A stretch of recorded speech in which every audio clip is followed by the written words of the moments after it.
been meetings by the Federation with the government of Nagaland, to the government of Nagaland, for inclusive regulation in the Nagaland Staff Selection Board.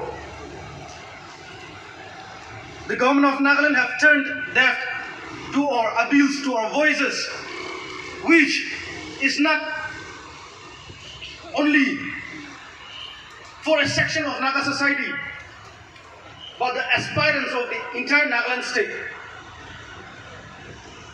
We are here to tell the government, like we always have been telling them, that the Nagaland Staff Selection Board should be inclusive and not pick and choose policy. Once a law is amended, it is very difficult to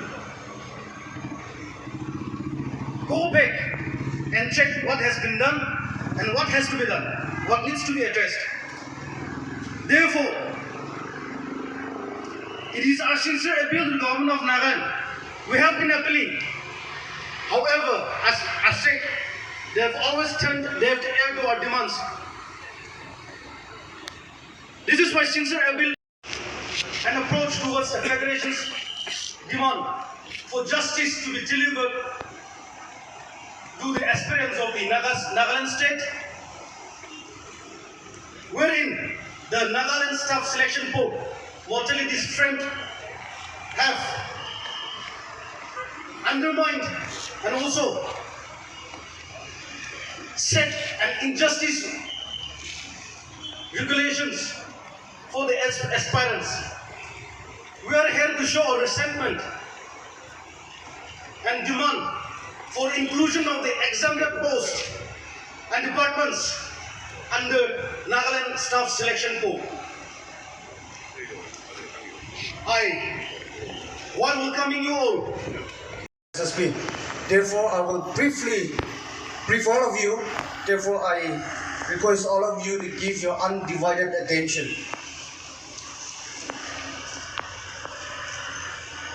Our first objection letter in regard to Nagaland Staff Selection Board was submitted on 2nd of March 2020. That is after the government of Nagaland came up with the regulations of NSSB 2020. And again, the reminder letter was submitted on 19 June 2020. And in the month of September 11, 2020, the ENSF submitted a rejection letter along with 6 chart of demands. Now, many of you must be aware of our chart of demands, but I feel it is very important that we share this with you, especially to all the youngsters, the aspirants and the students who will be sitting for an exam tomorrow. Therefore, I would like to read this out and clarify on some of the points. Initially, we had 6 chart of demands. Number 1, I will read out for all of us. In the composition of the board, the chairman and 2 members, all the 3 posts should be rotated amongst the recognized Naga tribes of Nagaland on roster basis to maintain fair justice and equality to all tribes. That is charter number 1, chart of demand number 1. And in the second chart of demand we had 45% posts should be exclusively earmarked for 6 tribes of Eastern Nagas. That was before the recognition of our tribal Tikya brothers. I'm sorry. That is Sangdam, Gunyang, Yimkhiung, Khemnyungan, Pom and Chang. For 20 years, till 6 tribes of Eastern Nagas reaches at par with the race of the other Nagas, after which it shall be subject to review. And in regard to this, I want to clarify a few things. Now, in the later part, I will explain on Cabinet Subcommittee, but before we switch on to the other chart of demand, I believe you all know this, but let me remind you again. In regard to our demand for 45% reservation, we have already recommended to the government that this will be reviewed after comprehensive review after 2021 census. Now the Cabinet Subcommittee, they have recommended for that, and also we also thought we should agree on this because our sole motive is to make NSSB functional at the earliest. Therefore, for this we will talk in the later part. But we have Cabinet Subcommittee has recommended for comprehensive review after 2021 census. So we agreed to that. So it is very clear now. And that this will be reviewed after comprehensive review after 2021 census. Now the Cabinet Subcommittee, they have recommended for that, and also we also thought we should agree on this because our sole motive is to make NSSB functional at the earliest. Therefore, for this we will talk in the later part. But we have the Cabinet Subcommittee has recommended for comprehensive review after 2021 census. So we agreed to that. So it is very clear now. Now, chart of demand number 3.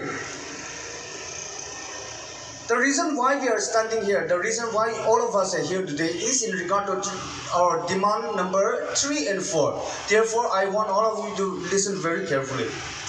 Group C posts which are exempted from the purview of NSSB mentioned under Schedule A should be brought under NSSB purview for preliminary and written exam, and other practical skill, physical proficiency and interview should be conducted by the respective departments.